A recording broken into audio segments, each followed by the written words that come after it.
Tes tes. Oke. Selamat hari Minggu teman-teman. Ya, sebelum kita mulai ibadah KP pada hari ini, saya mau bacain warta lisan buat teman-teman sekalian. Pelayan pada hari ini ibadah KP tanggal 12 ya hari ini, 12 Maret 2023. Pelayan firmannya akan dibawa oleh Pendeta Lina. Liturgosnya ada Cigres, pemusik dan singer ada Mika, Jojo, sama Kosurya. Penyambutan dan absensi ada Hakiki, perlengkapan dan teknis ada Ferdi dan Derry, warta lisan dan doa syafaat ada saya sendiri. Pengakuan iman rasuli ini dengan Koedi. Lalu PIC-nya hari ini ada Pendi. Next. Oke, ini aturan ibadah KP. Teman-teman bisa baca. Next. Oke, sekian warta lisan. Silakan saat teduh.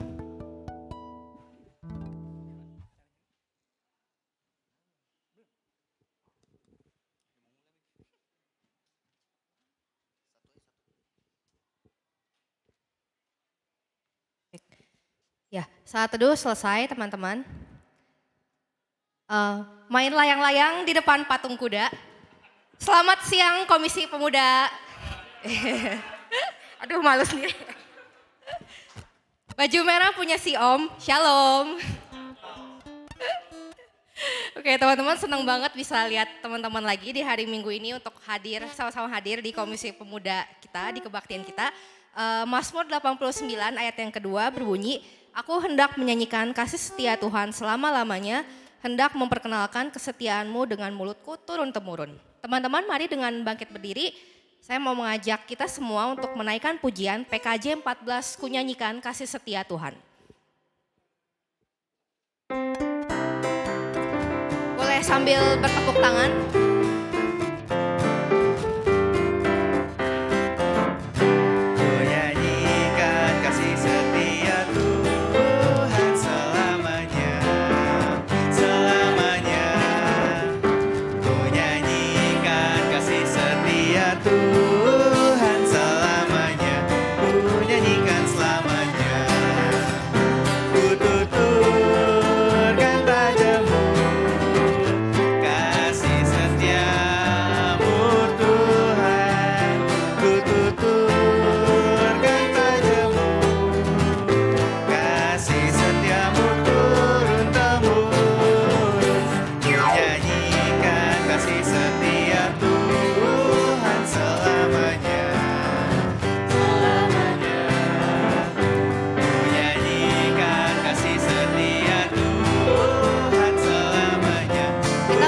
Lagu ini satu kali lagi, boleh sambil memberikan tos atau fist bump ke teman-teman di kiri dan kanan kalian.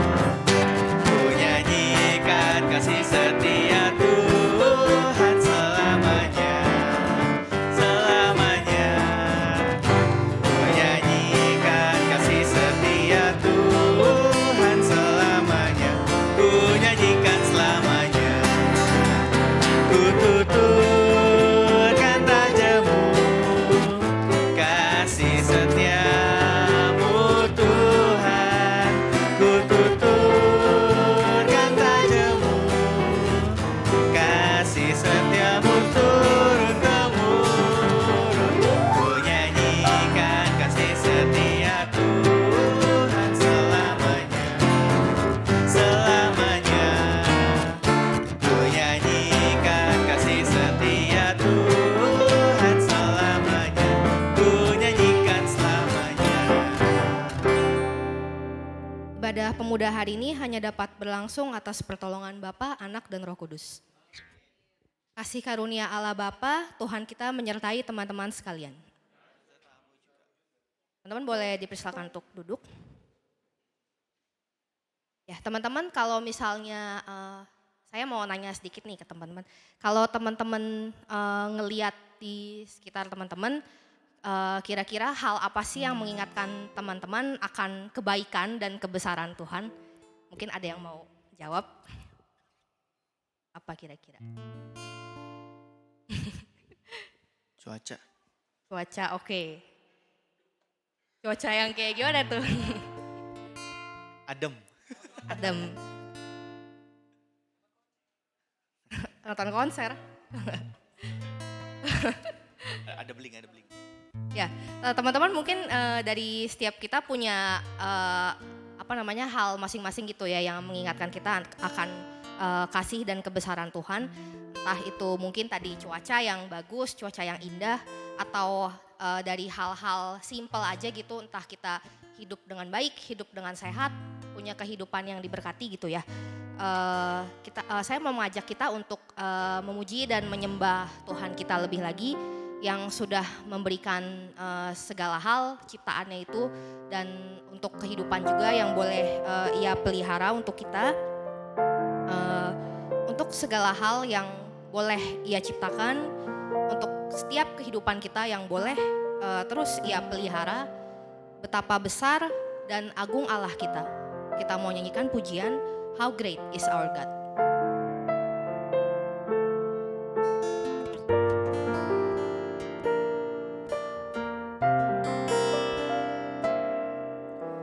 Splendor of the King, clothed in majesty. Let all the earth rejoice, all the earth rejoice. He wraps himself in light, and darkness tries to hide, and trembles at his voice, trembles at his voice. How great is our God? Sing with me, how great is our God, and all will see how great is our God. You're the name above all names. You're the name above all names. You are worthy of our praise, and my heart will sing how great is our God. Kita mau sambung pujian kita dengan kata Then Sings My Soul. Then sings my soul, my Savior God to thee. How great thou art, how great thou art. Then sings my soul, my Savior God to thee. How great thou art, how great. Dengan lembut kita mau nyanyikan sekali lagi How Great is Our God.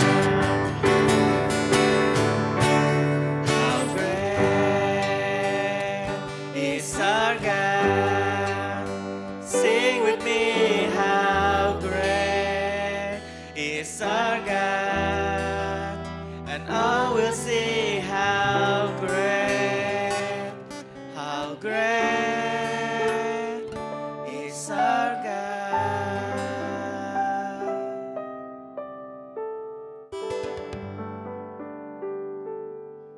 Nah, teman-teman, tema kita hari ini adalah Disciples Way, disiplin. Sepanjang bulan Maret ini kita kan akan sama-sama bahas tuh tentang pemuritan. Minggu lalu kita udah belajar tentang bedanya menjadi murid dan menjadi pengikut, dan sekarang kita akan belajar tentang ini gitu, Disciples Way, disiplin. Dan sepanjang hidup kita, sepanjang perjalanan kita sebagai seorang murid Kristus, itu tentu saja adalah sebuah hal yang penuh dengan tantangan. Dalam prosesnya, setiap kita pasti mengalami pertumbuhan untuk semakin serupa dengannya. Tapi pasti sering juga kita jatuh karena kita masih manusia yang berdosa. Kita adalah makhluk lemah yang berkali-kali melakukan kesalahan. Kesadaran ini yang akhirnya membawa kita untuk datang, untuk mengakui dosa dan kesalahan kita, baik itu secara sengaja ataupun tidak disengaja. Saya mau mengajak kita untuk sama-sama sungguh merenungkan dan menyesali segala perbuatan kita. Sambil singer boleh menyanyikan NKB 85 Karena Kasihnya baitnya yang pertama.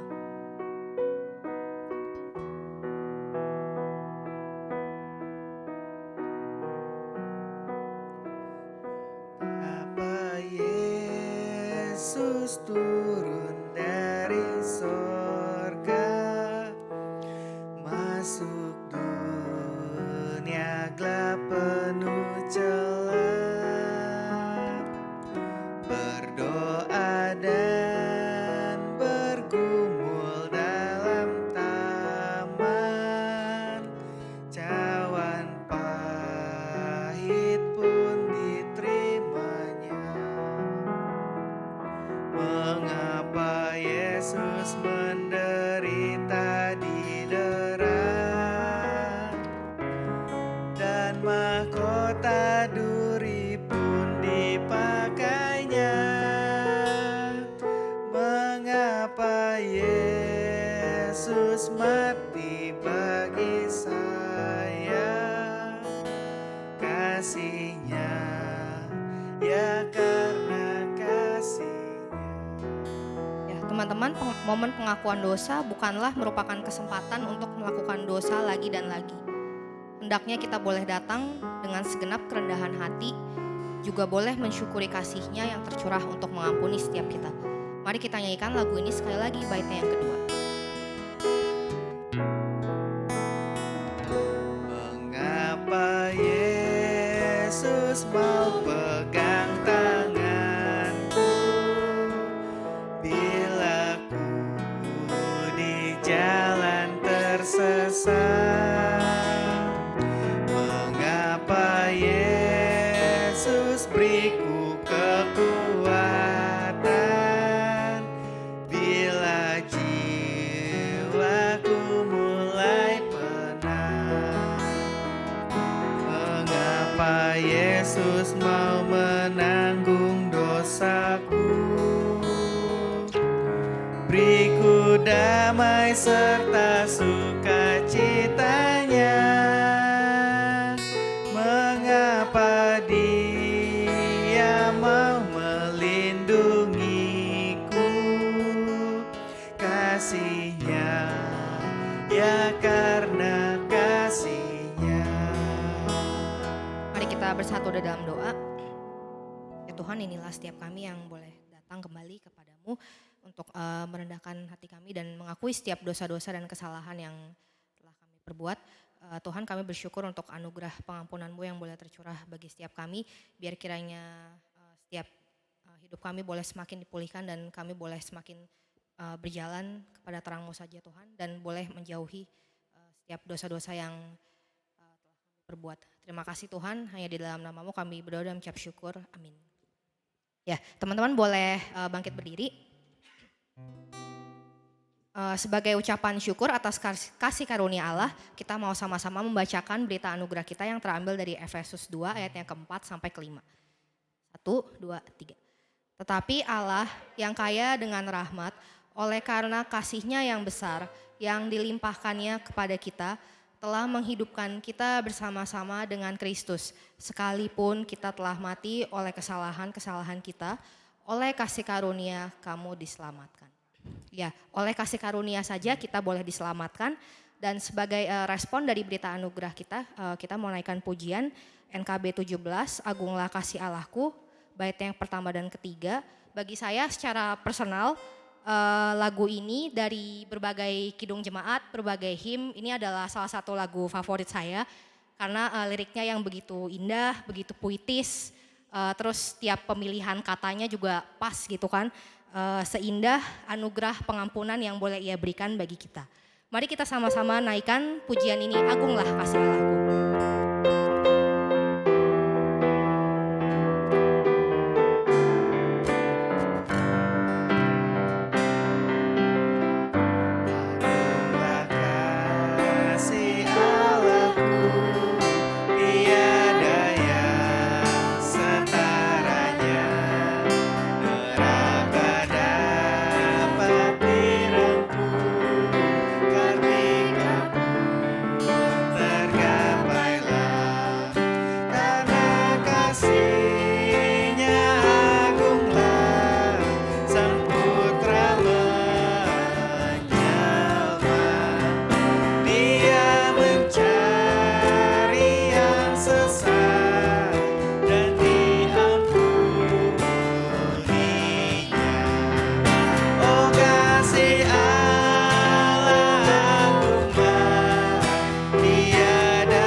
ujung umatnya. Ya, teman-teman boleh dipersilakan untuk duduk. Ya, tadi udah sempat disebutkan juga tema kita hari ini adalah Disciples Way, disiplin. Tadi kan juga kita udah sama-sama tahu untuk teman-teman yang hadir di kebaktian pemuda minggu lalu, kita udah tahu bedanya menjadi murid Kristus atau cuma sekedar menjadi pengikut. Dan sekarang setelah kita sudah menjadi seorang murid, penting buat kita untuk punya disiplin yang baik, untuk punya kehidupan disiplin rohani yang baik gitu. Ketika kita, kalau misalnya saya mendengar kata disiplin, saya mengkaitkannya dengan ketika saya menjadi seorang murid di sekolah gitu. Waktu di sekolah itu kan kita punya beberapa standar gitu kan untuk bisa dikategorikan sebagai murid yang disiplin itu yang kayak gimana gitu. Yang ngerjain PR, yang kalau misalnya guru nanya kita tahu jawabannya gitu kan. Nah, tapi ketika kita menjadi seorang murid Kristus, kira-kira hal-hal seperti apa sih yang harus kita lakukan supaya kita punya kehidupan berdisiplin rohani yang baik itu gitu. Kita akan sama-sama dengar firman Tuhan pada hari ini untuk tahu jawabannya. Sebelum kita mendengarkan firman Tuhan, kita mau sama-sama siapkan hati dan pikiran kita dengan menaikkan pujian KJ 415, Gembala Baik Bersuling dan Merdu.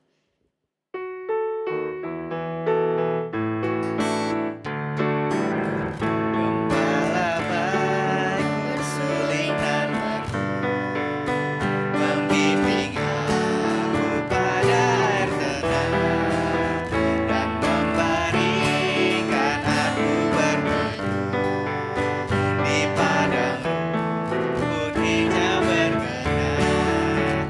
Oh gembalaku itu Tuhanku, membuat aku tentram hening dan menenang dalam sungai kasih-Ku. Kuasa damai cerlang bening. Bait yang kedua.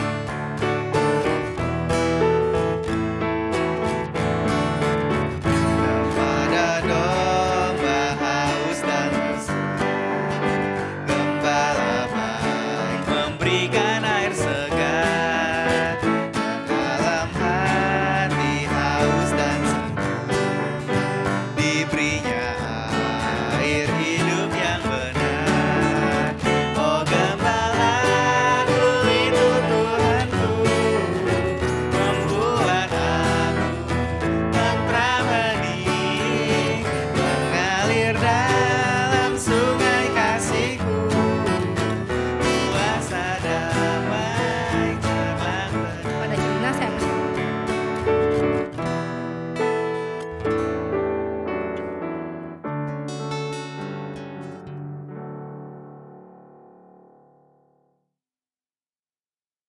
Yuk teman-teman kita satukan hati, kita berdoa.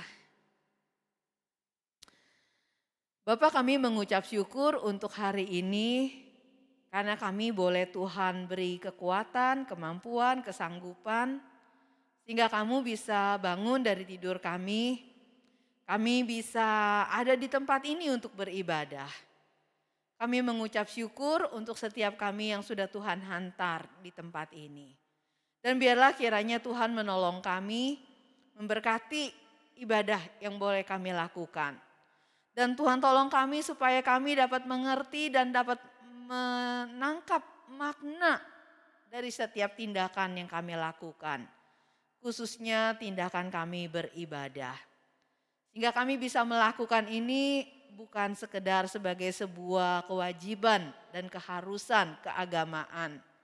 Tapi lebih dari itu karena kami tahu maknanya, karena kami tahu artinya. Dan karena itu biarlah kami boleh mempersembahkan ibadah kami menjadi persembahan yang hidup yang berkenan di hadapan Tuhan. Berfirman dan berkata-katalah kepada kami Tuhan. Didik dan ajarlah kami supaya kami bisa menjadi murid yang berkenan di hadapan Tuhan. Demi nama Tuhan kami Yesus Kristus, Tuhan dan Allah kami yang hidup, kami berdoa. Amin.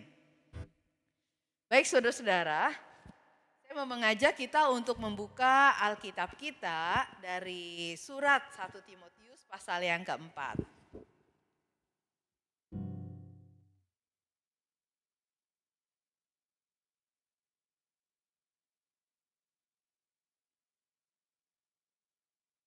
Satu Timotius pasal yang keempat,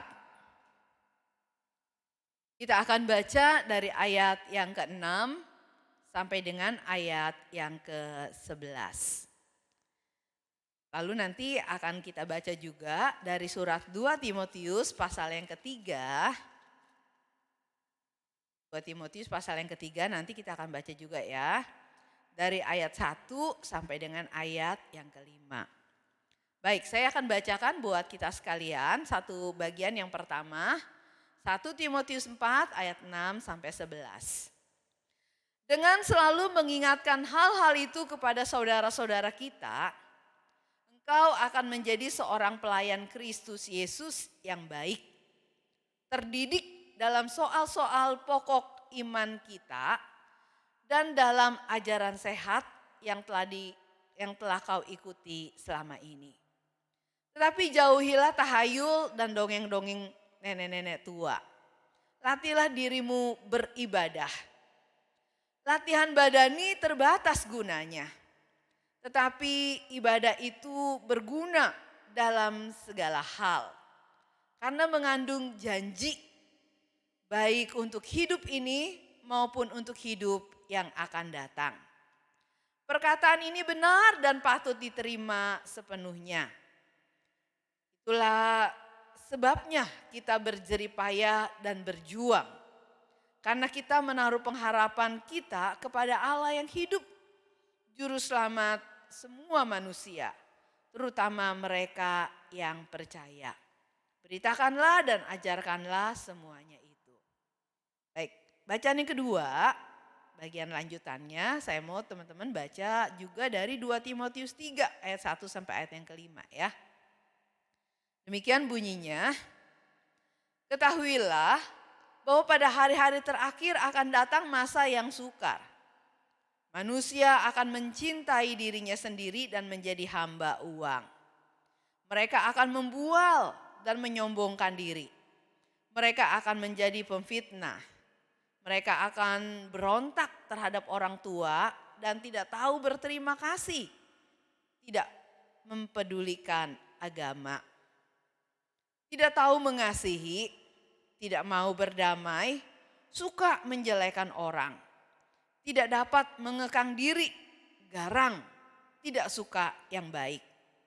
Suka mengkhianat, tidak berpikir panjang, berlagak tahu, lebih menuruti hawa nafsu daripada menuruti Allah. Secara lahiriah mereka menjalankan ibadah mereka, tetapi pada hakikatnya mereka memungkiri kekuatannya. Jauhilah mereka itu. Nah, sampai sekian pembacaan firman Tuhan. Berbahagialah setiap kita yang memegang kebenaran firman Allah dan yang melakukannya dalam hidup kita. Hosana. Nah, saudara-saudara, hari ini tadi disebutkan ya, temanya kita adalah the ways, the disciples way ya. The disciple ways itu apa? Harus disiplin. Orang-orang yang bisa jadi murid yang baik ya, murid yang menyenangkan gurunya, murid yang membanggakan sang guru. Ya saudara-saudara ya. Murid yang seperti apa? Kalau kita lagi sekolah, kalau kita lagi kuliah ya. Kira-kira dosen kita atau guru kita tuh senang sama kita, bangga sama kita kalau kita jadi murid yang bagaimana? Yang datangnya telat terus, yang gak pernah ngerjain tugas, yang kalau presentasi berantakan gitu ya. Yang kalau tugas dikumpulin tugasnya, dikasih waktu, kita nggak kerjain gitu ya, telat-telat terus ngirimnya. Kira-kira kalau kayak gitu membanggakan nggak? Wah itu sih langsung diapain Jo? Oh, di DO aja tuh murid kayak gitu katanya ya. Itu murid beneran mau jadi murid apa enggak? Niat mau belajar apa enggak gitu kan. Eh, tapi kalau yang teladan, wah siswa teladan, mahasiswa teladan gitu kan. Wah, orang-orang baru belajar di halaman 5, dia sudah sampai halaman 25 gitu ya. Kenapa? Dia selalu berprinsip saya harus jalan lebih dulu gitu kan. Supaya apa? Kalau nanti guru saya nanya, saya pasti akan jadi orang pertama yang selalu bisa jawab gitu kan. Nah saudara-saudara, kita kalau ngebayangin seperti itunya, kita tahu sih jadi murid, jadi yang membanggakan guru atau dosen gitu ya.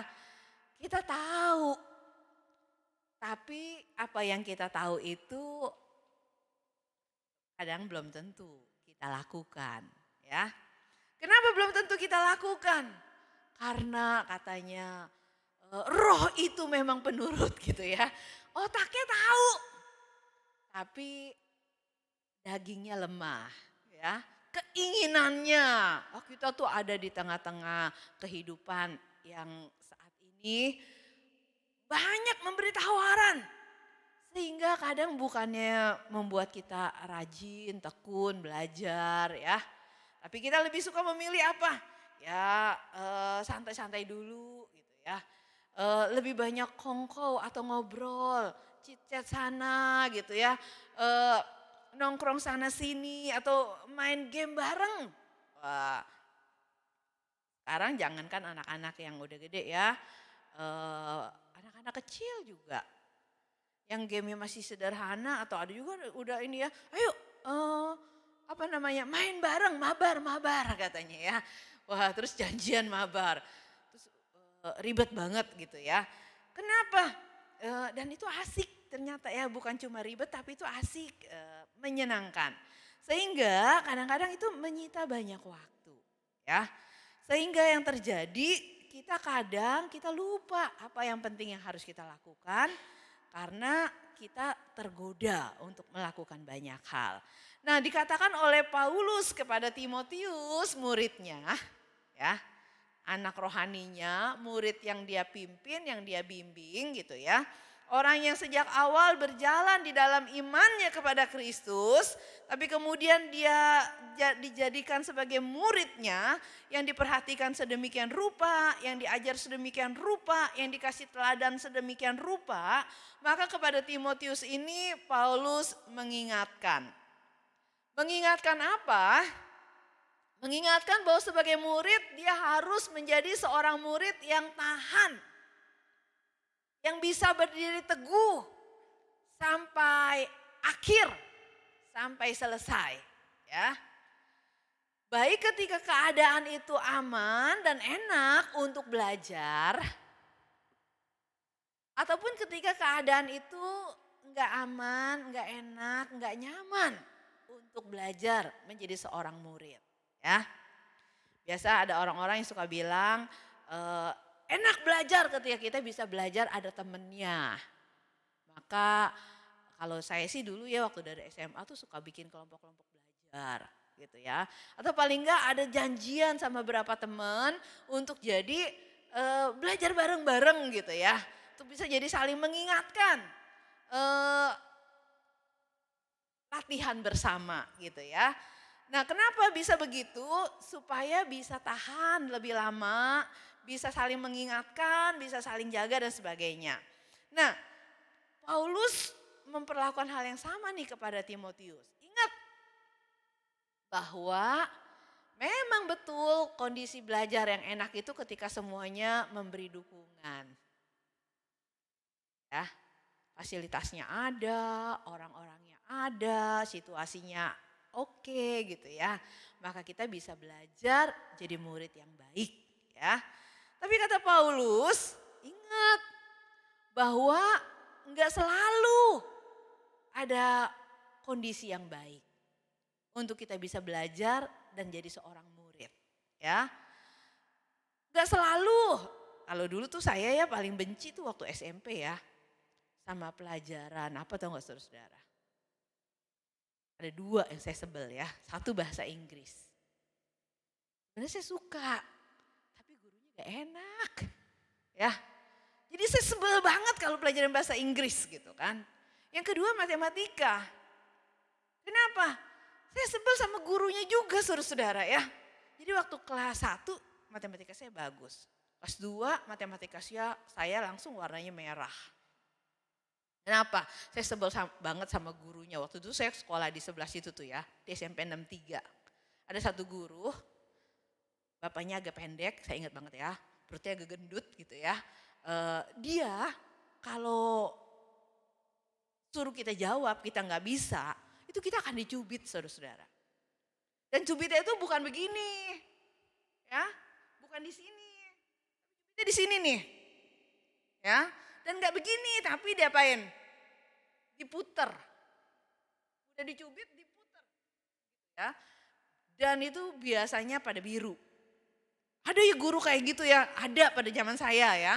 Kalau sekarang mungkin udah difoto terus dilaporin gitu kan, besok gak jadi guru lagi dia gitu kan.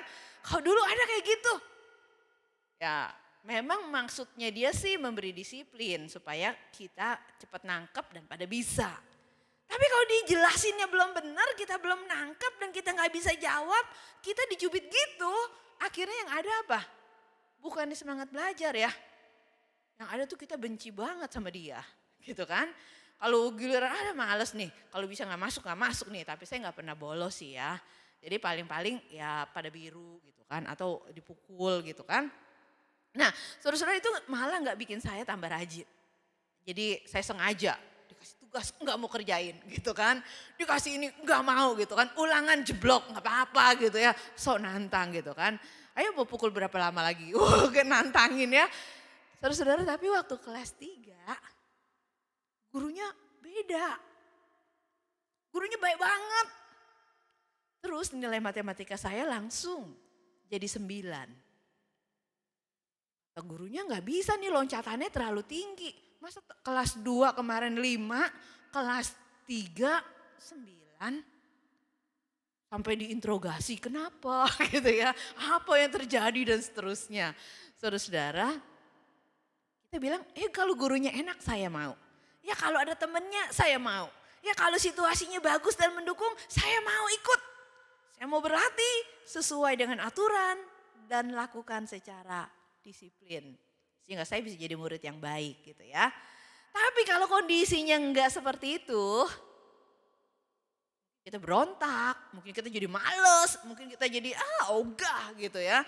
Biar aja gitu, malah jadi pemberontak. Disuruhnya begini kerjain yang lain gitu ya. Disuruh benernya begini saya mau kerjain yang salah gitu ya. Kita memberontak. Kenapa kita bilang? Kita gak mau didisiplin. Kenapa? Ngapain saya ikutan gitu ya. Saya gak mau jadi murid yang baik. Kenapa? Gurunya aja kayak gitu. Atau gak ada temennya. Cuma saya satu-satunya yang niatnya baik. Yang lain semuanya hancur gitu kan. Maka kadang-kadang kita bilang di tengah sekolah yang hancur, ya udah semuanya pasti akan menjadi hancur gitu kan. Kenapa? Ya muridnya semuanya hancur gitu. Pasti kita kalau masuk ke situ ikut-ikutan jadi hancur. Tapi betul enggak? Kita akan jadi seperti itu. Iya, secara kecenderungan kita manusia yang berdosa ini kita akan lebih gampang ngikut yang jelek, ngikut yang buruk ya. Nah saudara-saudara, tetapi Paulus mengingatkan kepada Timotius. Memang nanti akan datang situasi yang gak gampang. Ya, gak gampangnya seperti apa? Nanti akan ada orang-orang yang murtad. Kalau di pasal 4 ayat yang pertama ya. Pada waktu-waktu yang akan datang akan ada orang-orang yang murtad dan mengikuti roh-roh penyesat dan ajaran setan. Oleh tipu daya pendusta-pendusta yang hati nuraninya memakai cap mereka. Jadi dikatakan oleh Paulus nanti akan ada masanya bahwa para pengajar itu juga bisa menjadi pengajar-pengajar yang sesat. Yang bisa menyesatkan. Ajaran-ajaran mereka bisa menjadi ajaran-ajaran yang ngaco. Ya, gurunya bisa ngaco. Temennya untuk belajar, kata Paulus di 2 Timotius pasal yang ketiga, akan muncul orang-orang pada waktu itu, orang-orang yang enggak mau belajar, enggak mau diajar, enggak mau tunduk pada kebenaran, enggak mau mencintai kebenaran, hanya mencintai diri dan jadi hamba uang. Ya, mencintai dirinya ini bukannya mencintai dengan benar, ya, tapi mencintai diri dalam artian dia tuh begitu narsisnya mengasihi diri sehingga apa saja yang diri ini inginkan harus dipenuhi gitu ya. Sehingga mengutamakan hawa nafsu dan keinginan gitu ya, mengutamakan kebebasan, mengutamakan apapun yang dia ingin untuk bisa memuaskan dirinya. Sehingga akan jadi orang-orang yang membual, yang menyombongkan diri, yang suka fitnah, yang suka berontak, nggak suka berjalan dalam kebenaran gitu ya. Nggak suka sesuatu yang baik. Saudara-saudara, lingkungannya nggak akan jadi lingkungan yang baik. Nah maka di tengah-tengah lingkungan yang seperti ini, gurunya bisa nggak baik, teman jalannya juga bisa nggak baik. Ketika kepada kita dipanggil untuk menjadi seorang murid Kristus, saudara, untuk bisa menjadi murid Kristus yang baik, yang menyukakan hati guru kita, ya, kita tahu kita akan menyukakan hati dia kalau kita mendengar apa yang dia ajarkan. Kita akan menyukakan hati dia kalau kita bisa melakukan apa yang diajarkan. Dan kita akan menyukakan hatinya kalau kita juga bisa mengajarkan apa yang sudah kita dengar, kita lakukan, kita ajarkan lagi kepada orang-orang lain. Hidup kita bisa menghasilkan murid. Maka dengan demikian Tuhan melihat hidup kita dan mungkin Tuhan juga akan berkata ya, baik sekali engkau, muridku yang baik gitu ya. Engkau bukan cuma bengong ngedengerin aku ngajar, tapi engkau nangkep gitu kan. Dan engkau bukan cuma nangkep, ngerti, punya banyak pengetahuan, tapi engkau bisa melakukannya. Dan engkau bukan cuma terampil melakukannya, engkau juga bisa ngajarin kepada orang-orang selanjutnya untuk berjalan di jalan yang sama. Pasti itu akan menjadi murid yang menyenangkan. Kebayang sih hasil akhirnya itu pasti bikin bangga. Kalau kita selesaikan perjalanan kita di dunia, kita ketemu Tuhan, Sang Guru kita, Tuhan yang memberikan hidup kepada kita pasti ingin dengarnya itu ya. Baik sekali hambaku yang baik dan setia. Engkau sudah setia, ayo masuk gitu kan. Kita pasti rindu kayak gitu. Tapi saudara-saudara, bagaimana caranya kita bisa sampai seperti itu? Bagaimana caranya kita bisa sampai begitu gitu ya. Bagaimana caranya kita bisa mencapai titik itu? Itu enggak bisa terjadi hanya dengan penumpangan tangan gitu ya. Ada orang-orang bilang apa? Ayo dong saya dikasih Roh Kudus dong, tumpangi tangan dong gitu kan. Supaya apa? Supaya saya bisa langsung mengalami perubahan, pembaruan. Saya yang tadinya malas bisa langsung rajin. Saya yang tadinya sulit untuk belajar bisa giat belajar. Saya yang tadinya nggak tahan kalau baca Alkitab panas gitu. Enggak, bukan ya. Seringkali kita bilang apa? Wah ngantuk baru buka halaman pertama, baru satu ayat. Wah gitu ya. Ibu RW saya, saudara-saudara intermezzo ya. Saya suka jalan. Ibu RW ikutin saya jalan. Terus dia bilang ya, saya suka nggak bisa tidur. Pendeta katanya ya. Kenapa Bu RW? Nggak tahu. Mungkin karena proses penuaan dan sebagainya. Terus kalau nggak bisa tidur apa yang dilakukan? Saya baca Alkitab. Wah, saudara-saudara, saya senang sih dia baca Alkitab. Tapi baca Alkitab itu sebagai obat tidur gitu ya. Dia lakukan ya. Terus bekerja enggak? Iya kadang-kadang bekerja baru satu pasal. Tapi kadang-kadang tetap nggak bisa. Saya sampai habis satu kitab katanya gitu ya. Satu judul, satu surat dan sebagainya. Ya apapun itu saya pikir ya nggak apa-apa deh masih mending dia baca gitu ya. Saudara-saudara, kita kadang-kadang nggak tahan, nggak mau latihan kayak gitu. Kenapa? Ada banyak sekali tantangannya gitu ya.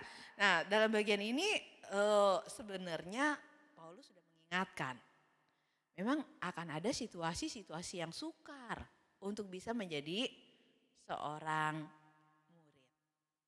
Ya, kita bilang mau cari guru yang paling enak gitu kan. Saudara-saudara mau cari guru yang paling enak, yang paling bisa mengajar saudara dengan baik. Maka kita jadi orang yang suka pergi kemana-mana. Mencari pengajar ke sini ke sono gitu ya. Mendengarkan ajaran di sini dan di sono. Tapi kemudian yang kita dapatkan kemudian apa saudara-saudara? Kalau kita terlalu banyak punya guru, terlalu sering ganti-ganti guru, pindah-pindah guru gitu ya. Yang terjadi saudara-saudara makin berhikmat, makin punya pengertian yang mendalam, enggak. Saudara-saudara akan makin bingung. Karena setiap guru punya pola pikirnya sendiri. Ya. Dan semua itu harus diikuti setahap demi setahap. Selangkah demi selangkah. Kan di sekolah aja secara umum itu kan ada kurikulumnya ya. Gak bisa kurikulum itu kecampur-campur. Dicampur secara acak. Karena masing-masing kurikulum itu punya dasar pemikiran. Dengan kurikulum ini awalnya begini, akhirnya akan seperti itu. Ada rancangannya ya. Begitu juga ketika kita berjalan mengikut Tuhan. Gak bisa secara insan langsung jadi murid yang membanggakan. Kalau kita gak mau menempuh prosesnya. Prosesnya apa? Ya belajar. Dan namanya belajar saudara-saudara harus disiplin. Apa itu disiplin? Disiplin adalah satu tindakan untuk melatih, ya, melatih para murid, melatih orang-orang, ya, melatih untuk apa? Melatih untuk melakukan segala sesuatu sesuai dengan aturan, sesuai dengan kaidah, sesuai dengan kebenarannya, gitu ya. Maka didisiplin. Nah tindakan mendisiplin ini ya kadang-kadang ada di dalamnya apa? Memberitahu, menuntun, membimbing. Tapi kadang juga memberikan sanksi ya berupa hukuman dan sebagainya. Nah saudara-saudara, seorang murid harus bisa disiplin. Supaya dia bisa menjadi murid yang baik ya. Murid yang bisa membanggakan gurunya. Nah disiplin untuk apa? Yang ngikutin semua sesuai dengan aturannya. Saudara-saudara ya. Ngikutin semua sesuai dengan aturannya. Supaya apa? Supaya kita enggak keracunan. Aturannya gimana? Ya kalau masih bayi, mulailah dengan makanan untuk jangan masih bayi langsung dikasihnya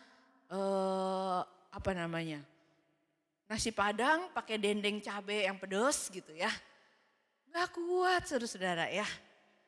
Gak kuat, gak bisa. Masih bayi harus makan makanan baik. Saya bosen dengan makanan baik. Kayaknya lebih enak makan babi panggang gitu ya. Kalau belum bisa mengunyah, gak bisa. Ususnya juga gak bisa mencerna dengan baik. Jadi saudara-saudara apa yang harus dilakukan? Ya harus sesuai dengan fase dan tahapannya. Ya, jadi isi makanannya juga gak boleh acak-acakan. Harus ngikut. Saya taunya gimana yang saya perlu sekarang gitu ya. Nah saudara-saudara jadi ada tahapannya. Tahapannya untuk menjadi murid Kristus, ini murid yang baru masuk. Apa yang harus dilakukan? Apakah ada disiplin rohani yang berbeda-beda untuk tiap fase? Beda-beda enggak saudara-saudara? Tiap-tiap fase disiplin rohani yang harus kita lakukan. Ya, saya ingat sekali ya kalau saya mulai berpikir lagi dari sejak titik awal saya ikut Tuhan, saya mulai dengan apa? Doa, baca Alkitab. Baca Alkitabnya ini just read ya, hanya baca doang. Yang penting saya bisa baca sehingga saya tahu. Dan itu rasanya udah menyenangkan ya. Waktu saya bisa baca kitab Kejadian selesai, kitab Keluaran selesai, sampai Maleakhi selesai gitu ya. Kitab Injil dan seterusnya sampai Wahyu bisa selesai. Cuma baca doang. Kadang ada bagian yang saya ngerti, ada yang saya garis-garisin, saya kasih warna-warni, saya suka, saya senang. Tapi itu cuma baca doang. Tapi rasanya itu udah seneng banget saudara-saudara ya. Kenapa? Karena paling enggak saya sudah belajar melatih diri saya untuk baca Alkitab dan berdoa. Kenapa? Karena waktu saya baru jadi orang Kristen tuh ada nyanyian tuh ya. Baca kitab suci, doa tiap hari katanya gitu kan. Jadi baca kitab suci tiap hari, doa tiap hari. Kalau mau tumbuh, maka itu yang saya lakukan gitu ya. Godaan yang lain ada enggak? Ketika saya mau baca kitab suci, ada. Ketika saya mau doa, ada. Saudara-saudara kalau dulu saya kan dari agama Buddha. Kalau doa di rumah itu biasanya saya sebenarnya bersama koko-koko saya. Kami baca parita, kami sembahyang bersama gitu ya. Nah tapi ketika saya jadi orang Kristen, saya nggak ikutan mereka. Jadi saya bilang saya doanya sendiri. Ya, saya baca kitab suci saya ya. Nah saudara-saudara itu gangguan pertama adalah saya diledekin abis-abisan ya. Saya digangguin. Pokoknya gak bisa tenang deh. Baca Alkitab ataupun doa gitu ya. Nah harapan mereka adalah saya akhirnya enggak lagi baca Alkitab dan enggak berdoa. Tapi saya berusaha tetap melakukan. Caranya gimana? Saya lihat waktu kapan ya mereka nggak ada di rumah gitu ya. Sehingga saya bisa tetap melakukannya.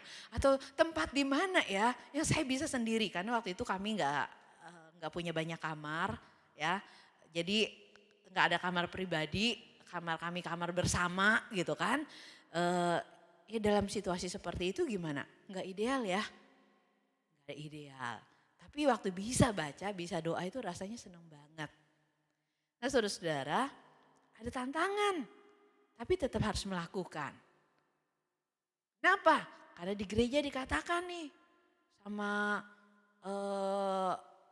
bapak atau ibu rohani, sama cici atau koko pembimbing gitu ya. Harus baca Alkitab. Kalau di KR dulu kan tradisinya ditanyain terus ya, udah baca belum?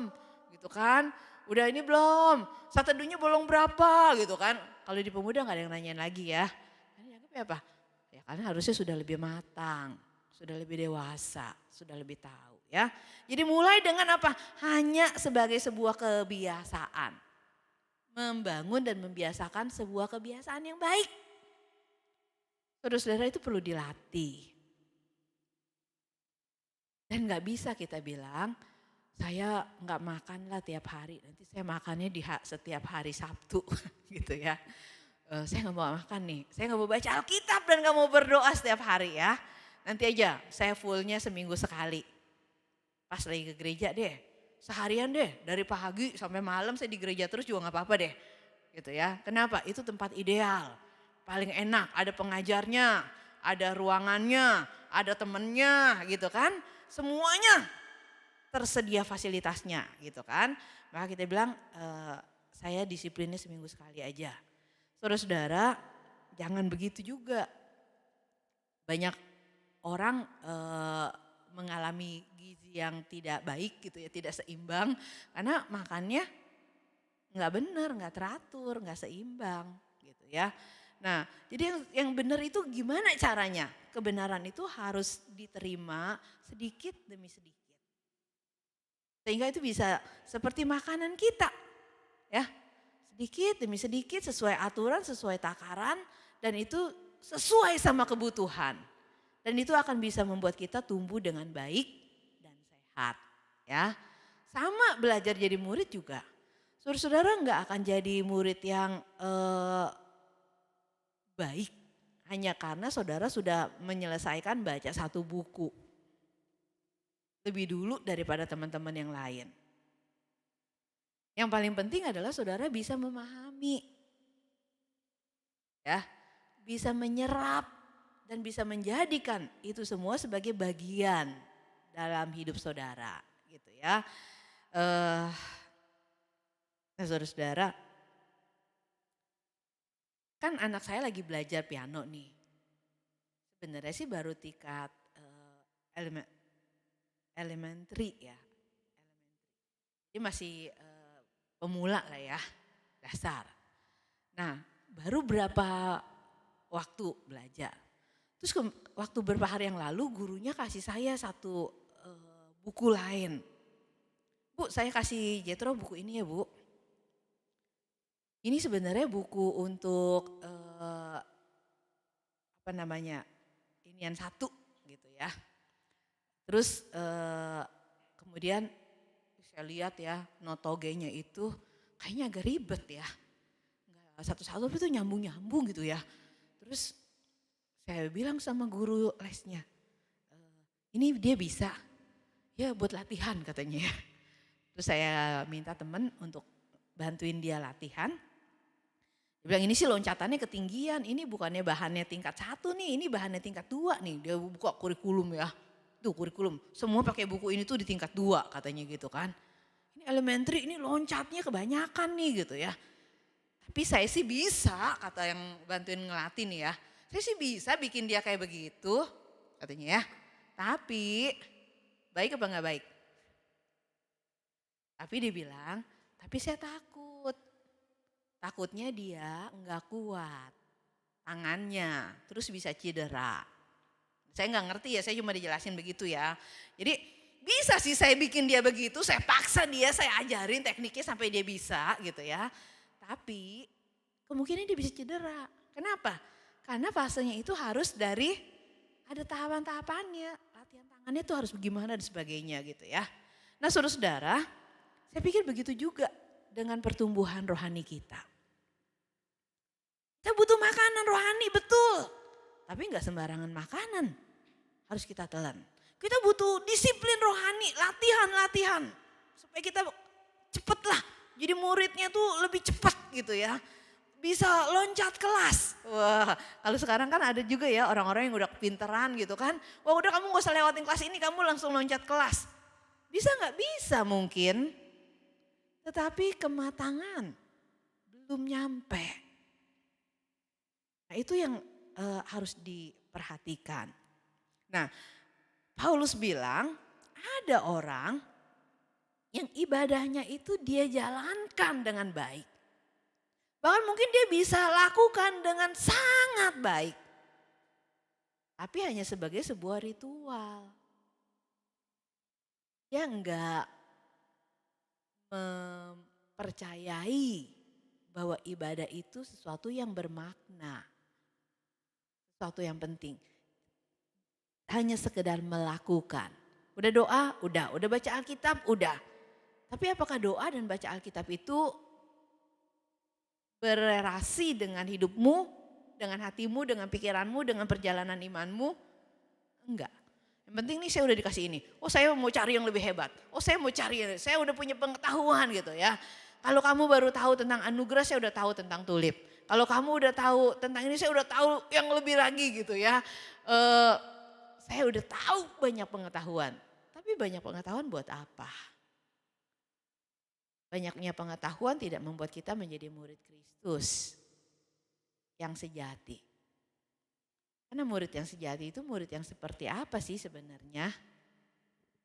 Murid yang sejati adalah murid yang bisa mempersembahkan ibadah yang sejati. Ibadah yang sejati kata Paulus kepada jemaat di Roma, ketika kita tidak menjadi serupa dengan dunia ini. Ketika kita boleh berubah oleh pembaruan budi kita. Sehingga apa yang kita tahu, apa yang kita baca, apa yang kita terima itu bisa mengubah cara hidup kita. Gitu ya. Jadi kita harus melewatinya setahap demi setahap.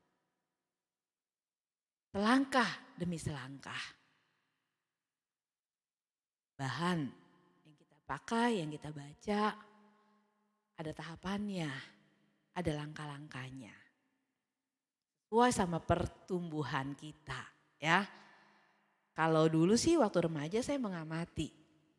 Petobat baru dikasih renungan harian. Gitu kan. Renungan harian. Terus kalau udah kakak-kakak di atas saya, itu mereka pakainya bahan yang lain. Apa? Santapan harian. Apa sih bedanya renungan harian sama santapan harian gitu ya. Kalau renungan harian itu kita baca ayat, kita baca renungan, orang cerita, terus kita disuruh doa. Kalau santapan harian waktu kita baca ayat, kita disuruh diam dulu mikir. Disuruh menggali Alkitab itu dengan pertanyaan.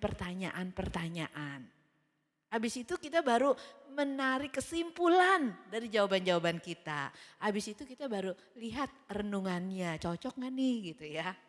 Terus kita baru doa dan sebagainya. Nah teman-teman, kalau udah lebih dari itu, udah gak pakai bahan katanya ya. Kok bisa gak pakai bahan? Oh saya setiap hari baca Alkitabnya, pemahaman Alkitab pribadi. Jadi udah mulai gali sendiri gitu kan. Pakai alat-alatnya, sekop dan sebagainya, enggak ya. Pakai punya alat apa? Alkitabnya udah punya berapa terjemahan gitu ya. Ada bahasa Indonesia, bahasa Jawa, bahasa Inggris, bahasa Mandarin kalau yang bisa bahasa Mandarin gitu kan. Suka banding-bandingin terjemahan.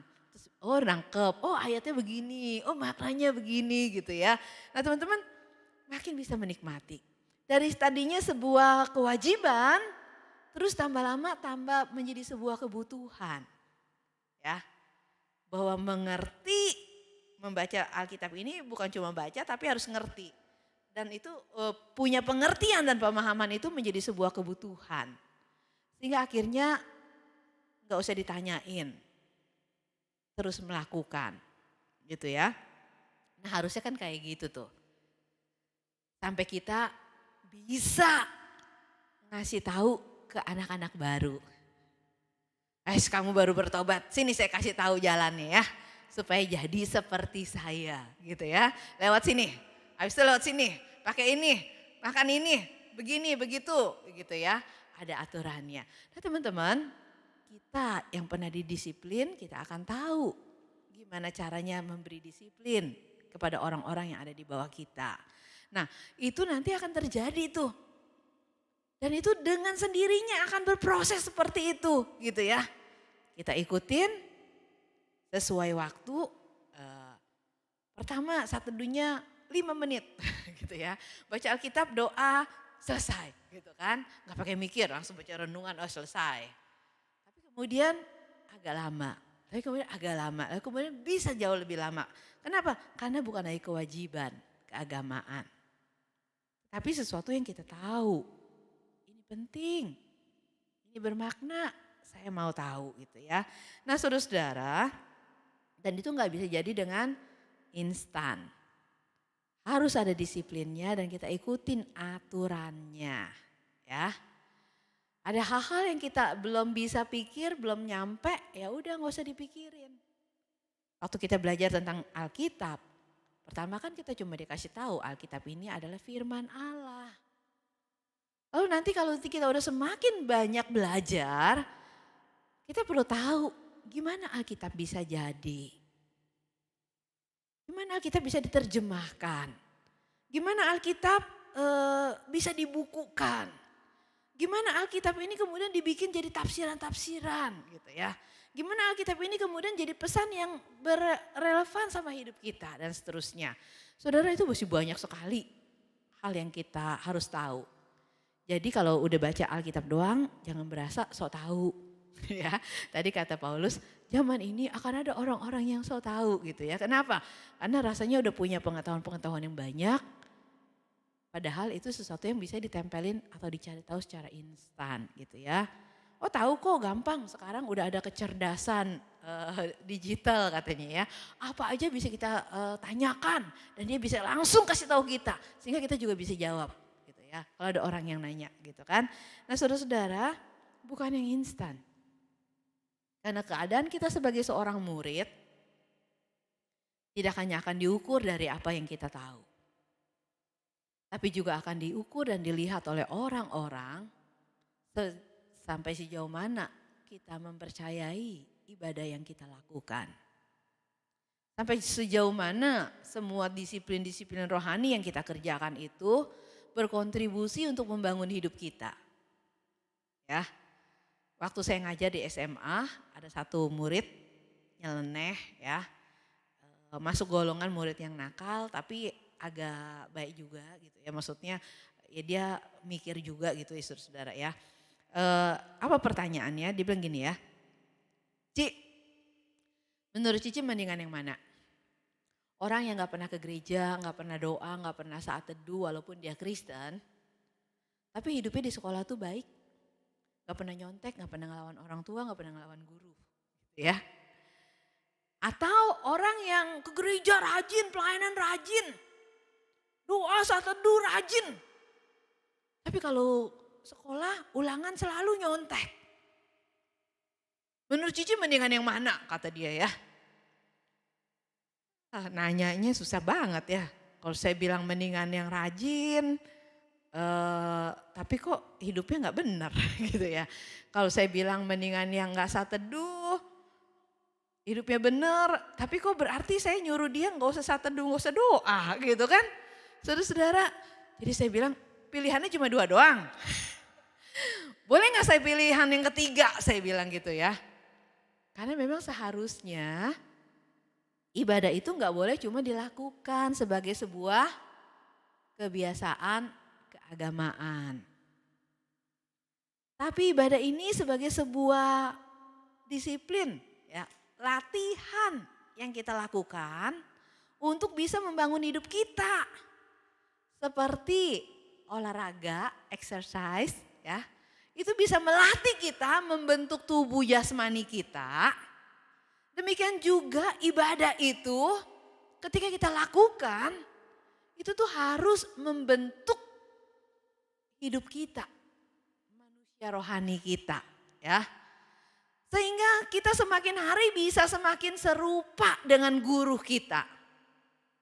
Semakin hari orang bisa langsung tahu waktu dia lihat kita ini pasti muridnya Kristus. Gitu ya. Nah saudara-saudara sehingga kita gak perlu kasih label ya. Saya murid Kristus, saya pengikut Kristus, ada capnya di jidat saya gitu kan. Milik Kristus, murid Kristus. Saudara-saudara gak usah pasang cap apa-apa. Gak usah kasih tanda apa-apa, gak usah pakai salib, gak usah bawa-bawa Alkitab. Saudara waktu orang lihat hidup kita, bagaimana kita hidup, bagaimana kita melakukan segala sesuatu. Dan mereka akan segera tahu bahwa kita adalah murid Kristus. Pengikut Kristus, anak Kristus gitu ya. Itu ketika apa saudara-saudara? Ketika ibadah yang kita lakukan itu mengubah hidup kita. Mengubah cara berpikir kita, mengubah cara kerja kita, mengubah cara pandang kita ya. Dan sekali lagi itu enggak bisa instan. Karena yang instan itu nanti yang ada adalah artificial atau tempelan. Dan itu akan segera ketahuan dan hanya akan menunjukkan bahwa kita itu munafik gitu kan. Nah untuk berproses itu kita harus lewatin semua.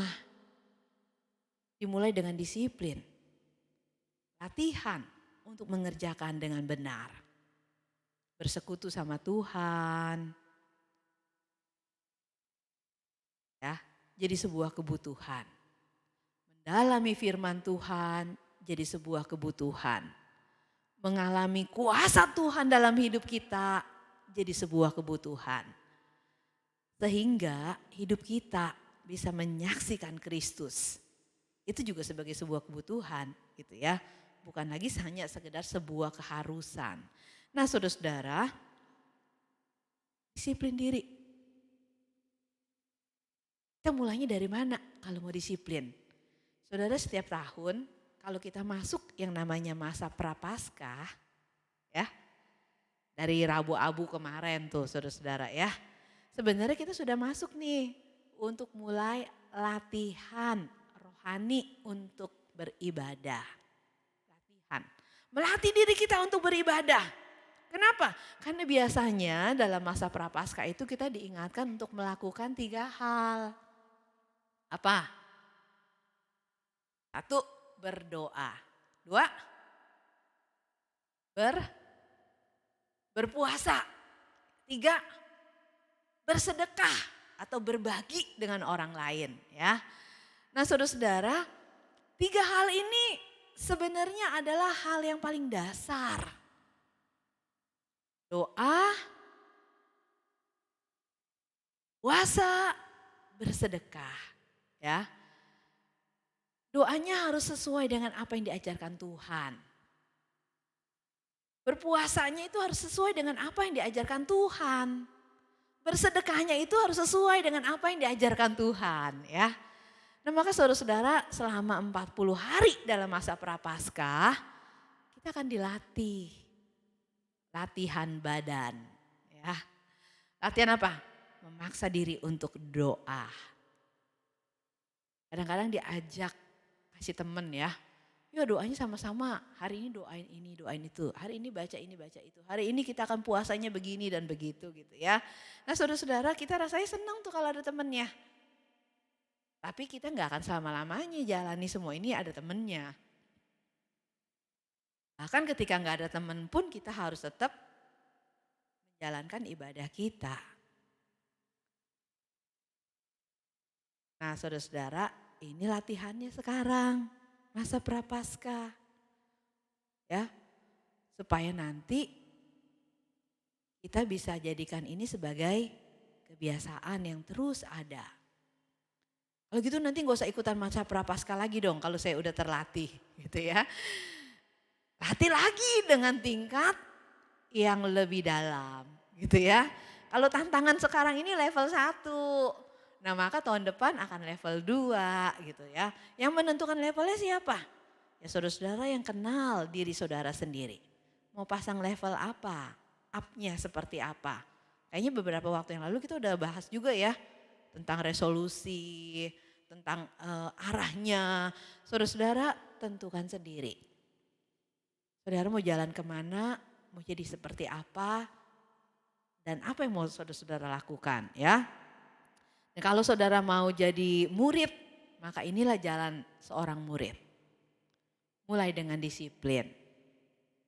Sesuai dosis, tepat pada waktunya, dan sesuai sama yang dibutuhkan. Nah saudara-saudara, itu penting untuk kita lakukan. Supaya kita jadi murid yang sehat. Ya.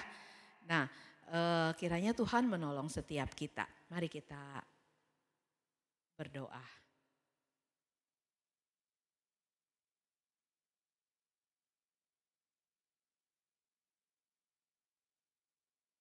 Bapak di dalam sorga, kami bersyukur dari sekian banyak orang yang Tuhan kasih kesempatan untuk mendengar tentang Injil Tuhan. Tuhan memilih kami untuk bisa menjadi orang yang mengikut Tuhan. Bahkan dari sekian banyak orang-orang yang mengikut Tuhan dan menyebut dirinya Kristen. Tuhan beri kami kesempatan untuk menjadi murid Tuhan. Yang boleh terus belajar dan diajar oleh Tuhan. Supaya kami bisa bertumbuh makin serupa dengan Tuhan. Sehingga kami tidak lagi diombang-ambingkan oleh berbagai macam situasi angin pengajaran. Tapi kami bisa berdiri teguh dan tidak goyah. Karena kami dibangun di atas dasar ajaran yang benar. Dengan dilatih, didisiplin untuk bisa taat kepada kebenaran. Tuhan kami bersyukur untuk semua proses yang sudah kami tempuh dari sejak kami memulai untuk percaya kepada Tuhan sampai hari ini. Dan kami mohon kiranya Tuhan tolong kami. Makin lama kami mengikut Tuhan, jangan biarkan kami menjadi makin jenuh. Makin lama kami menjadi orang Kristen dan aktif melayani Tuhan. Jangan biarkan lalu kami menjadi orang-orang yang merasa bosan dengan itu semua. Makin lama kami membangun persekutuan dengan Tuhan. Melaksanakan doa dan saat teduh. Jangan biarkan kami jadi orang-orang yang kemudian tidak mau lagi menikmati itu semua. Karena kami merasa tidak perlu lagi, kami sudah tahu semuanya. Karena sesungguhnya dalam setiap fase hidup kami, Tuhan akan memberikan kepada kami pengajaran-pengajaran baru sesuai dengan situasi dan kebutuhan kami.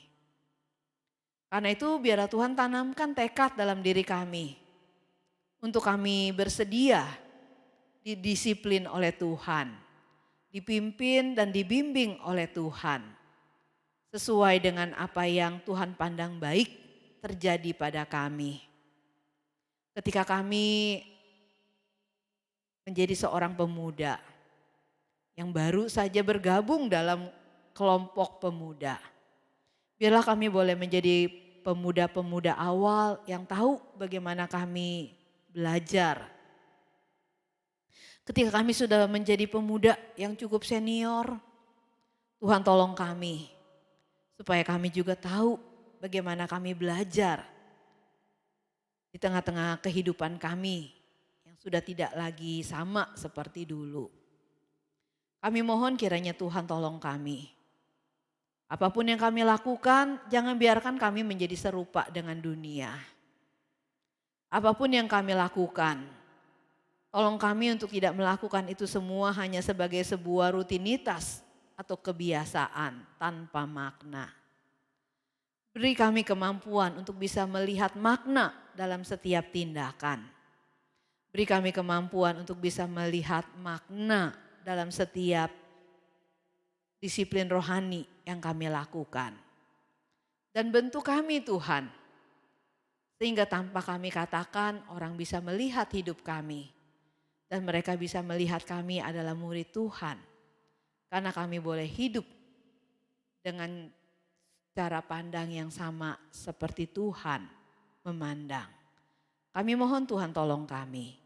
Dalam nama Yesus kami berdoa. Amin.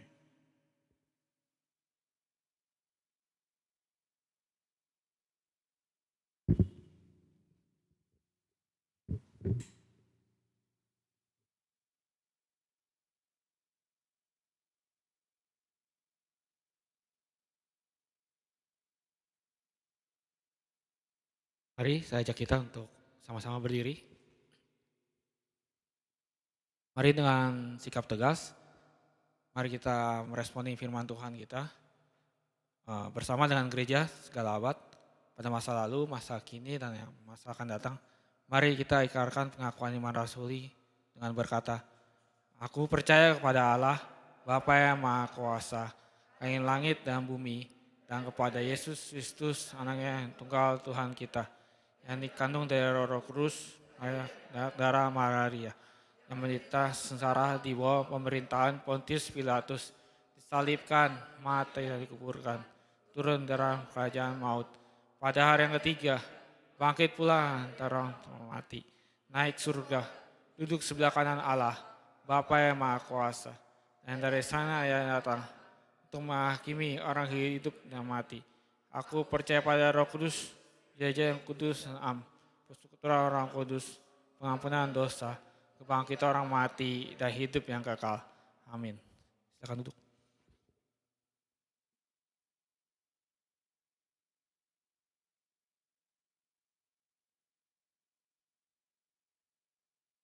Halo, ya. Sebelum kita doa syafaat, seperti biasa, saya undang teman-teman untuk berdua atau bertiga gitu, untuk sharing terkait apa yang terjadi selama 1 minggu terakhir, apa yang disyukuri, apa yang digumulkan ke teman kalian. Dan kalau ada yang mau doakan, silakan. Jadi nanti kalian akan saling berdoa di doa syafaat nanti. Silakan.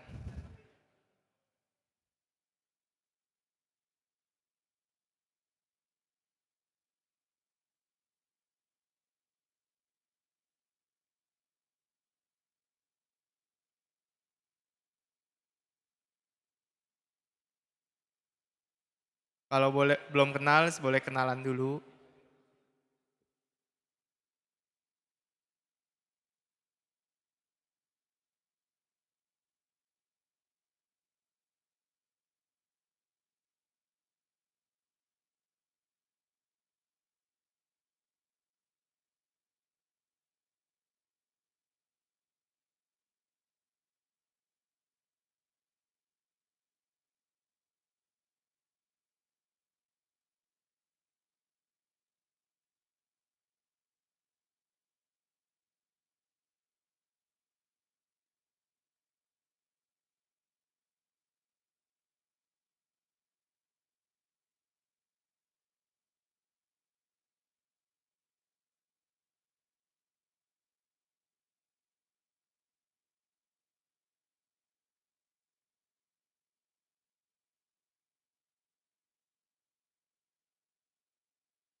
Sebelum waktunya habis, teman-teman coba dikasih tahu pokok doanya, mau didoain apa, sama siapa. Kalau memang bertiga kan, ya siapa yang doain siapa gitu.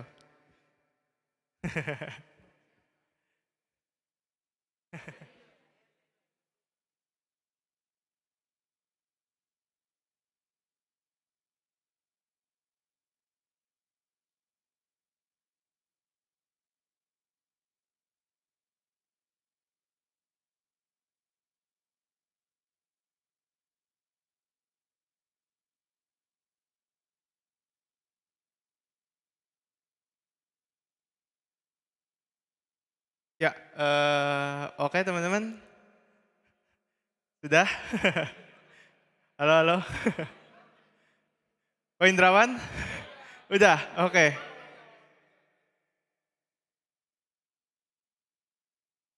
Oke, kalau sudah diingat-ingat pokok doanya, boleh next? Next slide? Next slide, next slide. Oke, sebelum. Nah, oke. Selain mendoakan teman-teman di sebelahnya, kita mau sama-sama doain juga buat yang pertama bangsa dan negara kita. Kita mau berdoa buat pemilu 2024 yang kabarnya diundur atau tetap ya, masih belum tahu ya. Oke, nah itu kita mau doain pemilu 2024. Kita juga mau doain penegakan hukum khususnya mengenai KKN di mana karena kasus-kasus yang viral kemarin itu jadi banyak banget mulai viral gitu ya. Kasus-kasus yang Kementerian Keuangan gitu-gitu dah, pajak, masalah pejabat-pejabat pajak. Yang ketiga kita mau doain kemarin lagi ada erupsi Gunung Merapi ya di Gunung Merapi. Kita mau doain buat evakuasinya, buat warga-warganya supaya ya bisa meminimalisir si korban ini. Next. Selanjutnya kita mau doain KP. Oke, kita mau doain pasca KP. Ini update sedikit, pasca KP progresnya lagi latihan pemusik dan pengisi acara. Kita lagi ngelakuin publikasi juga dan ada persiapan untuk perlengkapan.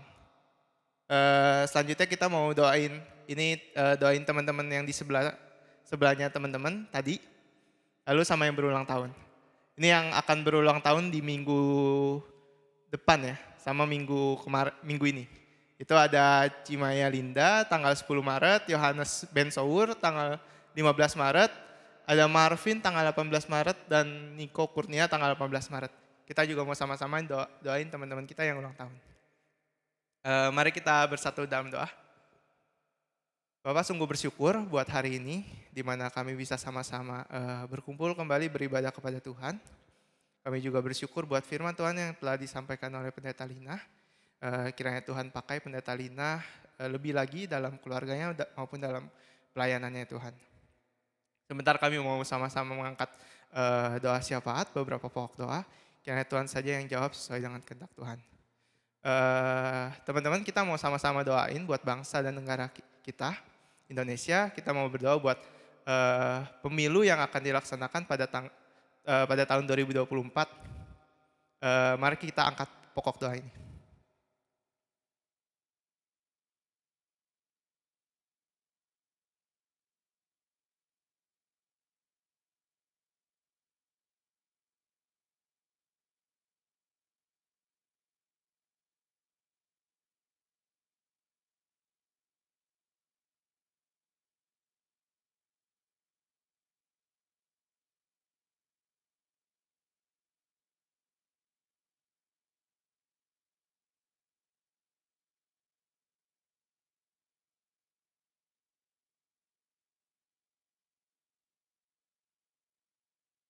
Selanjutnya saya undang teman-teman yang laki-laki bisa berdoa buat penegakan kasus korupsi yang marak terjadi di akhir-akhir ini.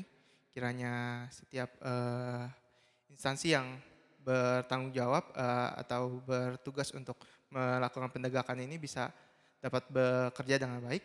Buat teman-teman yang wanita bisa berdoa buat erupsi Gunung Merapi, kiranya evakuasi korban bisa dilakukan dengan baik dan kiranya setiap desa-desa yang terkena dampak pun bisa segera pulih dari bencana alam ini.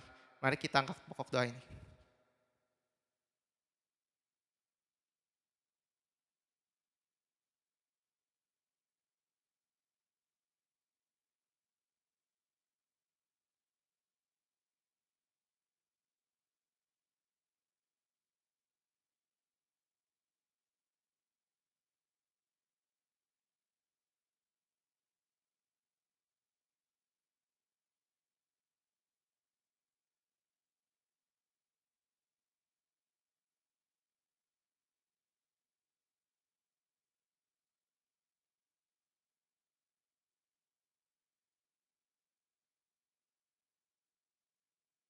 Selanjutnya kita mau berdoa buat KP, di mana pada bulan April nanti akan ada pasca KP. Kita mau berdoa buat setiap persiapan acaranya, latihan pemusik, pengisi acara, lalu publikasi dan persiapan perlengkapan yang akan dipakai di pasca KP nanti.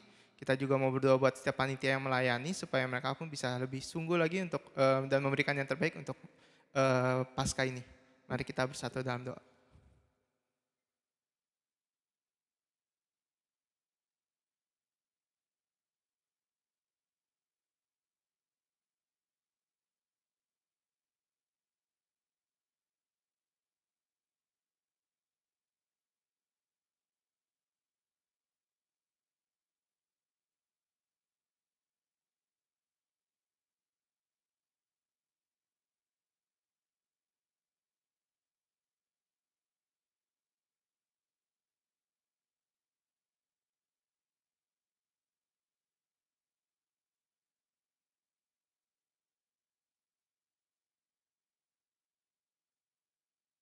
Selanjutnya teman-teman dipersilakan untuk mendoakan teman-teman yang tadi sudah sharing dan yang sudah dibagikan pokok doanya.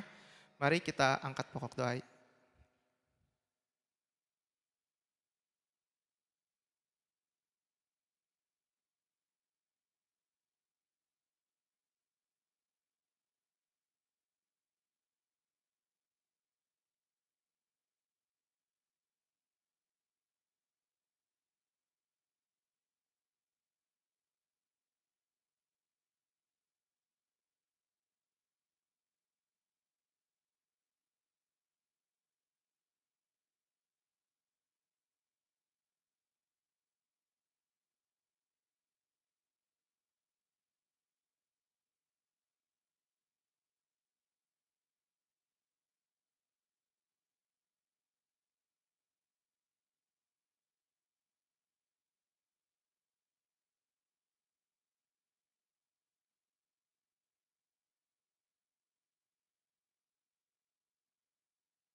Tuhan, tak lupa kami berdoa juga buat teman-teman kami yang berulang tahun, yang telah berulang tahun di minggu lalu, dan yang akan berulang tahun di minggu depan.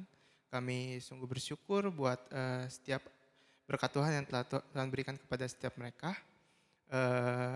Kiranya Tuhan berkati mereka supaya mereka pun bisa bertumbuh dalam Tuhan dan bisa memiliki kedewasaan yang lebih lagi dalam Tuhan.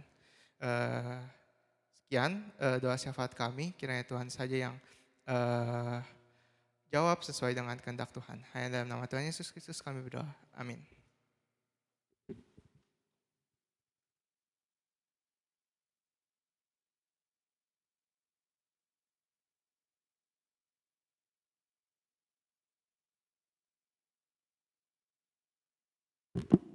Tes. Ya, teman-teman sebentar lagi kita akan memberikan persembahan. Sebelum kita memberikan persembahan, saya akan membacakan ayat persembahan kita yang terambil dari Kolose 3 ayat yang ke-17. Dan segala sesuatu yang kamu lakukan dengan perkataan atau perbuatan, lakukanlah semuanya itu dalam nama Tuhan Yesus sambil mengucap syukur oleh Dia kepada Allah Bapa kita. Teman-teman bisa memberikan persembahan lewat scan QR code atau transfer ke rekening yang ada di layar. Ini lupa ditambahin, kalau nggak salah ada kodenya ya. Ya, bisa ditambahin kode di belakang persembahannya 99 untuk persembahannya. Sambil memberikan persembahan, kita mau naikkan pujian dari KJ 450, Hidup Kita Yang Benar.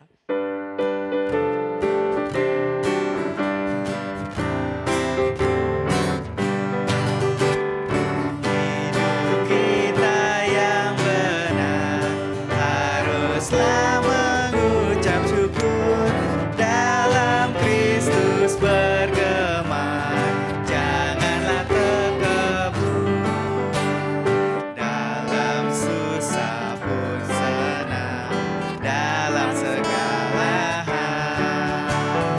Aku bermazmur dan ucap syukur, itu kehendaknya. Bait yang kedua.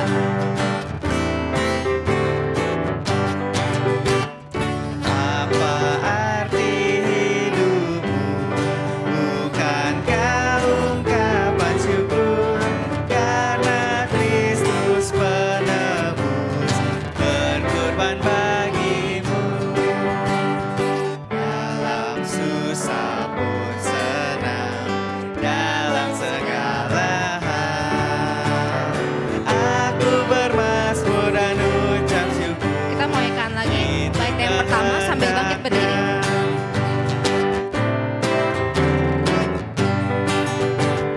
Hidup kita yang benar haruslah mengucap syukur, dalam Kristus bergema, janganlah terkebun, dalam susah pun senang, dalam segala hal. Aku bermazmur dan ucap syukur, itu kehendaknya. Mari kita bersatu dalam doa. Ya Tuhan, kami bersyukur untuk setiap apapun yang boleh Tuhan percayakan pada kami, dan juga kami boleh mempersembahkan sedikit dari apa yang juga bersumber daripadamu saja ya Tuhan. Tuhan boleh pimpin untuk setiap persembahan yang boleh kami berikan, biar kiranya boleh memperluas kerajaan-Mu di dunia ini. Berkati juga untuk orang-orang yang Tuhan percayakan untuk mengelola persembahan ini, biar kiranya boleh dikelola dengan baik dan sesuai dengan hikmat-Mu saja ya Tuhan. Terima kasih Tuhan, hanya di dalam nama-Mu kami berdoa dan ucap syukur, amin. Ya teman-teman boleh dipersilakan duduk. Beli roti gratis cermin, terberkati dengan firman Tuhan hari ini, amin. Di mana coba beli roti dapat cermin? Oke, ya teman-teman tadi kita udah sama-sama belajar tentang hal-hal apa sih yang harus kita lakukan setelah kita menjadi seorang murid Kristus. Dan satu hal yang tadi saya highlight dari khotbah hari ini adalah pertumbuhan rohani itu harus terjadi secara bertahap. Nggak bisa kayak misalnya kita dari tahap ini kita mau langsung ke tahap yang lebih tinggi tanpa melalui tahap-tahap yang ada di bawahnya gitu. Nah, setelah kita udah sama-sama tahu betapa pentingnya kehidupan disiplin rohani itu, kita mau sama-sama ambil tekad kita. Ini lagu tekad ini sebenarnya nggak janjian sama Cilina hari ini. Kebetulan di mention tadi di khotbahnya, boleh ditampilin di slide. Ya, baca kitab suci. Jadi lagu ini lagu yang sangat sederhana, lagu yang simple, yang juga kita nyanyiin dulu mungkin waktu kita masih sekolah minggu gitu kan. Tapi kalau teman-teman perhatiin lagu ini pendek dan kita ulang-ulang terus gitu kan. Terus dari kata-kata juga simple, baca kitab suci, doa tiap hari. Tapi kesederhanaan ini, hal yang simple ini justru adalah sesuatu yang sangat penting. Dan seperti liriknya yang diulang-ulang ini juga biarlah kebiasaan dalam lagu ini kitab suci, baca kitab suci, terus berdoa itu juga boleh kita ulang-ulang dan selalu kita lakukan setiap hari. Seperti tadi juga yang di-mention sama Cilina, untuk menjadi seorang murid yang baik itu harus tahan dalam keadaan apapun, entah itu keadaan senang ataupun sulit. Seperti di lagu ini juga setiap hari itu kan kita nggak tahu akan ada hal yang sulit kah atau hal yang senang juga kah gitu. Nah, supaya kita semakin dimampukan untuk menjadi seorang murid Kristus yang terus bertumbuh, mari kita nyanyikan lagu tekad kita, baca kitab suci.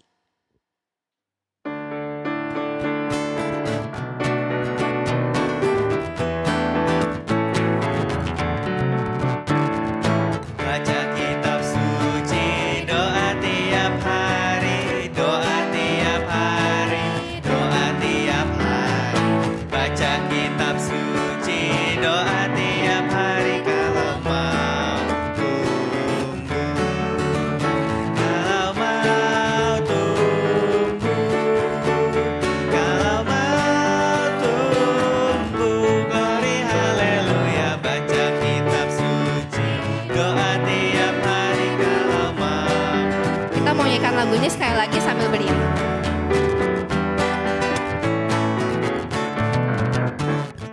Baca kitab suci, doa tiap hari, doa tiap hari, doa tiap hari.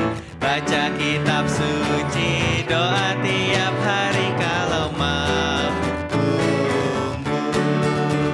Kalau mau tumbuh, kalau mau tumbuh. Glory haleluya, baca kitab suci, doa tiap hari kalau mau tumbuh. Rina dipersilakan untuk doa.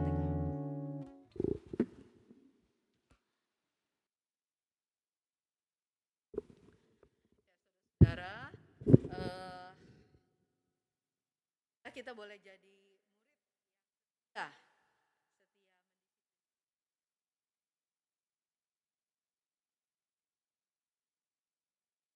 nah katanya ya, kalau cuma menganggap itu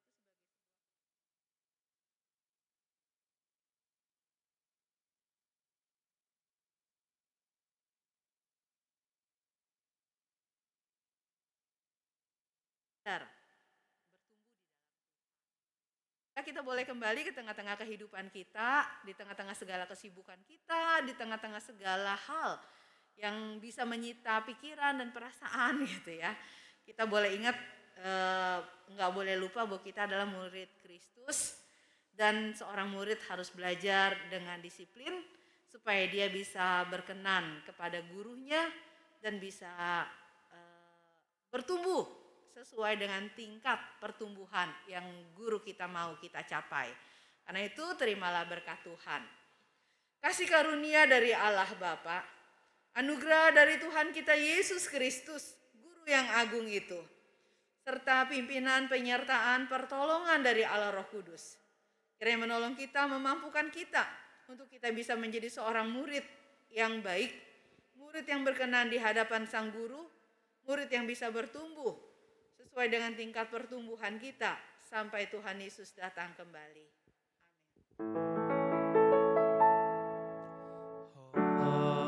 Hosiana, Hosiana, Hosiana, Hosiana, Hosiana.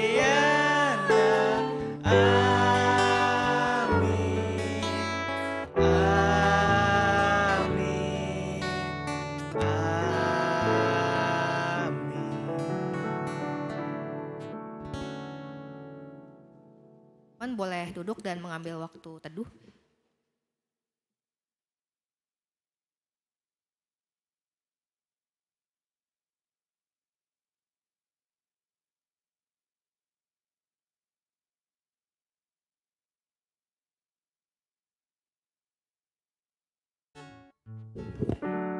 Tes tes. Ya.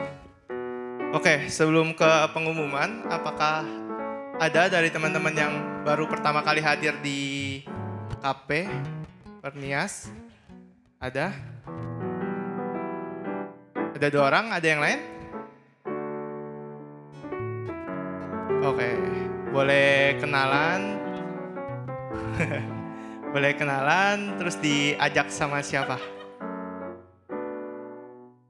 Halo semuanya, perkenalkan nama gue Wilson. Ini pertama kali gue ke KP Perniagaan, diajak sama teman gue di sini. Nama saya Steven. Pertama kali ke sini nggak diajak sama siapa-siapa sih.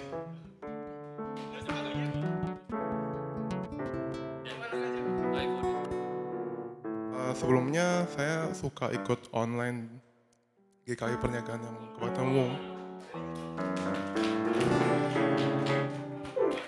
Thank you Wilson dan Stephen, kiranya minggu depan bisa hadir lagi di KP Pernias. Kita lanjut ke pengumuman. Next. Oke, ini ada Sabtu Sunyi, tanggal 8 April. Ada acaranya, ada spiritual walk ya. bersama ini pembicaranya Pendeta Mulyadi dari GKI Muara Karang. Acaranya jam 6 pagi sampai jam 9. Ini perlu daftar dulu ya acaranya. Jadi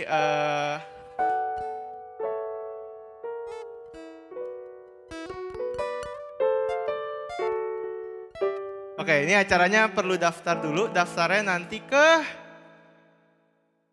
di info.gki perniagaan ya. Oke. Ini jalan-jalan ntar ke lokasinya itu tuh.